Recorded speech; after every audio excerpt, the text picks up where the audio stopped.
Hello students. आज हम current electricity का लास्ट टॉपिक पढ़ने जा रहे हैं। ये लास्ट टॉपिक है हमारा मीटर ब्रिज। ठीक है, तो देखिए मीटर ब्रिज क्या होता है। It is the simplest practical application of the Wheatstone bridge. ये व्हीट स्टोन ब्रिज का एक सिंपल प्रैक्टिकल एप्लीकेशन है that is use to measure an unknown resistance.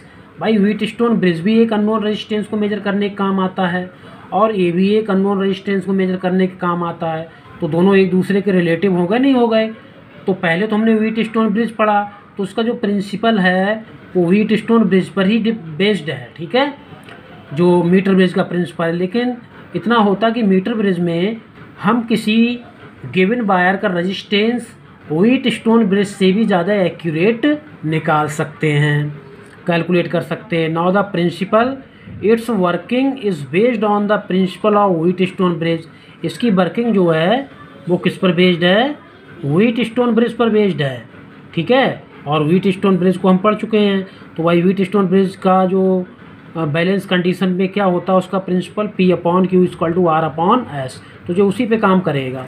Construction में देखिए, it consists of usually 1 metre long magnetic wire of uniform cross section stretched along a metre scale fixed over a wooden board.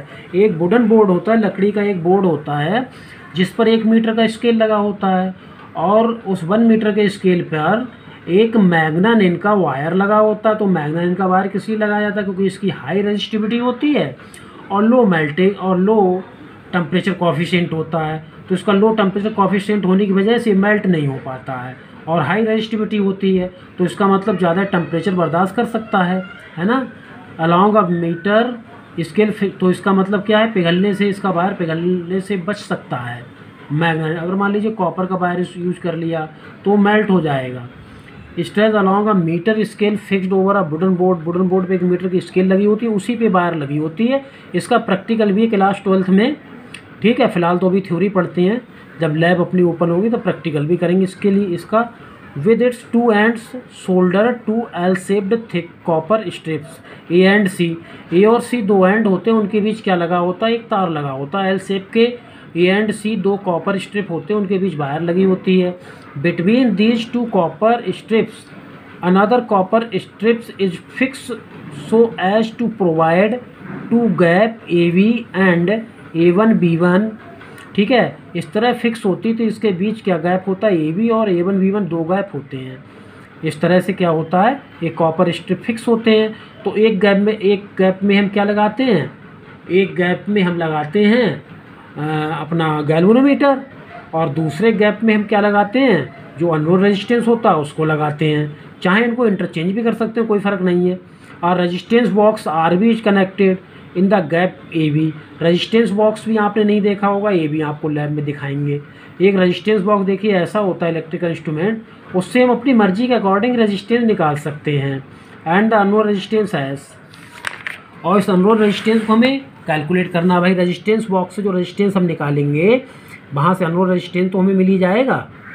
ठीक है, non resistance मिल जाएगा यहाँ से, और unknown ये है, इसको हमें कैलकुलेट करना है। Connected in the gap A1-B1 a source of EMF E is connected across AC, a mobile jockey and a galvanometer are connected across BD। तो देखिए किसी एक गैप में हमने रेजिस्टेंस बॉक्स लगाया है और यहाँ पर कॉपर की 3 स्ट्रिप्स लगी हुई हैं। एक स्ट्रिप से हमारा क्या लगेगा? गैल्वेनोमीटर। दूसरे स्ट्रिप से क्या लगेगा? एक एंड रेजिस्टेंस बॉक्स का। थर्ड एंड जो होगा इसका, वहाँ पर अननोन रेजिस्टेंस लगेगा। और ये अननोन रेजिस्टेंस एक एल शेप की पत्ती पे एंड सी से लगाया जाता है।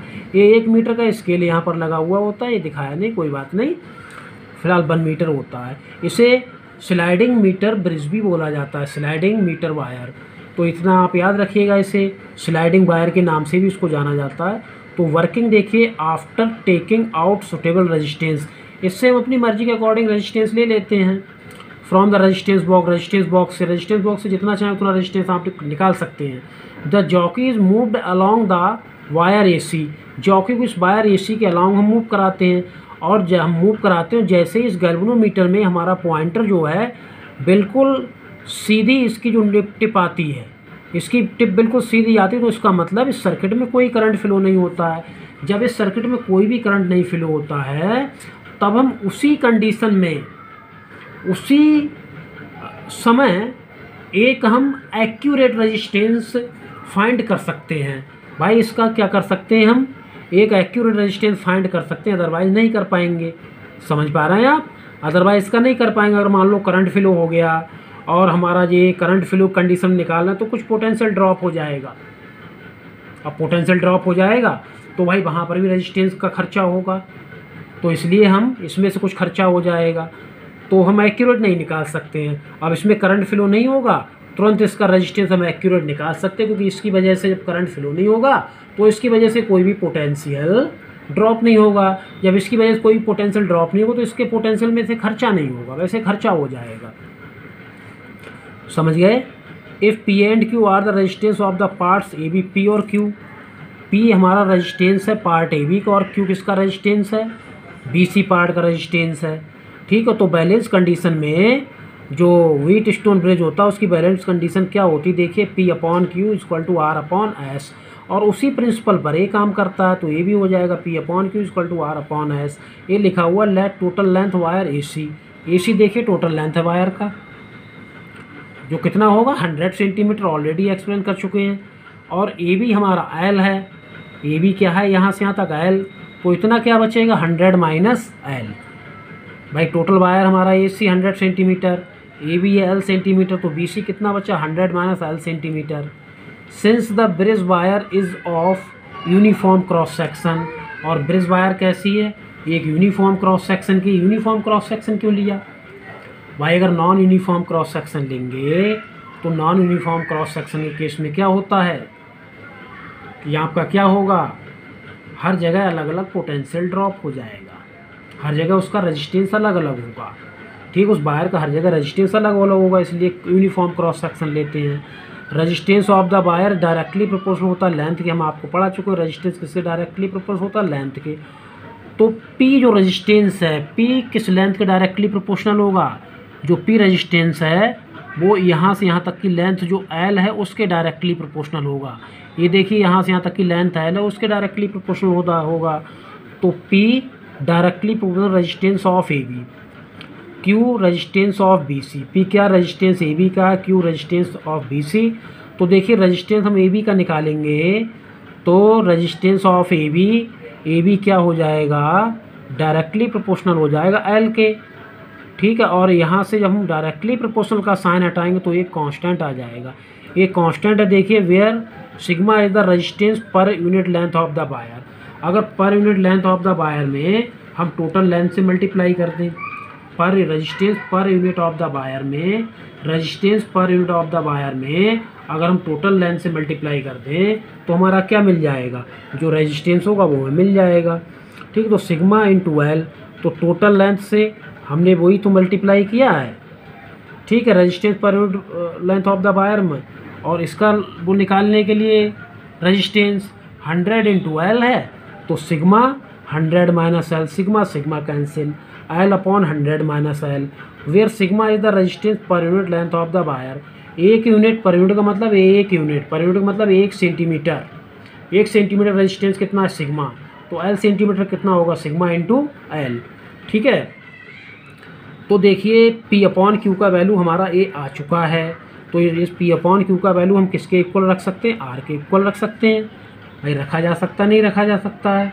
P अपॉन जो Q का वैल्यू है, ये देखिए P अपॉन क्यू का वैल्यू किसके इक्वल दिया हुआ, R अपॉन एस के। तो R upon S equal to हम इसको ले सकते हैं भाई, R upon S equal to this L upon 100 minus L. हमें इसकी वैल्यू कैलकुलेट करनी है एस की। जब एस की वैल्यू कैलकुलेट करेंगे तो हमें क्या करना पड़ेगा, इसका रेसिप्रोकल कर लेते हैं पहले तो, या क्रॉस मल्टीप्लाई कर लीजिए, या आप रेसिप्रोकल कर लें। क्रॉस मल्टीप्लाई करेंगे तो क्या आएगा, R इंटू 100 माइनस एल, और ये क्या आएगा R इंटू 100 माइनस, और ये क्या आएगा S इंटू एल। और हम यहाँ से S का वैल्यू निकालेंगे तो हमारा R 100 माइनस एल अपॉन क्या आ जाएगा L। ठीक है। अब देखिए knowing L and R, L और आर है जी हमें पता है, एल और आर हमें पता है। Knowing L and R unknown resistance S can be determine, L और आर हमें पता है तो एस को हम मालूम कर सकते हैं भाई। आर का भी वैल्यू, आर का वैल्यू हमारा कहाँ से आएगा, रेजिस्टेंस बॉक्स से। और एल हमारा 100 सेंटीमीटर वायर पे हम क्या कर रहे हैं, जॉकी स्लाइड कर रहे हैं, जहाँ पर बैलेंस पॉइंट मिल जाएगा। जैसे मान लीजिए बैलेंस पॉइंट 25 पे मिला तो एल हमारा कितना हो गया 25, तो ये अननोन रेजिस्टेंस हो गया। अच्छा रजिस्टिविटी भी निकाल सकते हैं भाई, रजिस्टिविटी निकालने का फार्मूला क्या होता है, rho equal to resistance into area upon length. Length मान लीजिए हमारा कितना एल है तो यहाँ पर एल लेंथ लेंगे, ठीक है। एस इंटू ए अपॉन एल, लेंथ एल ले लेंगे तो आप यहाँ पर एल लिख सकते हैं, इन्होंने एल डेक्स लिखा तो आप एल भी लिख सकते हैं। तो रो इक्वल टू एस और क्रॉस सेक्शन एरिया क्या होता है भाई किसी वायर का, एक सर्कुलर होता है, सर्किल होता है तो सर्किल का एरिया क्या होता है पाई आर स्क्वायर। तो इस तरह से हम इसकी रजिस्टिविटी भी निकाल सकते हैं ऐसे, ठीक है। इस फार्मूला को भी आप रख सकते हैं, चाहे तो इसको रख लीजिए। आ गया होगा समझ में। तो ये लास्ट टॉपिक हमारा, और न्यूमेरिकल्स इस बार नहीं आएंगे। पोटेंशियोमीटर, मीटर ब्रेज, व्हीट स्टोन ब्रेज, इसमें केवल CBSE ने थ्योरेटिकल पार्ट रखा है, न्यूमेरिकल पार्ट पूरा हटा दिया है, तो थोड़ा सुकून है। अदरवाइज़ कम से कम 5 डेज प्लस और लगते न्यूमेरिकल सॉल्व कराने में, ठीक है। Okay, thank you.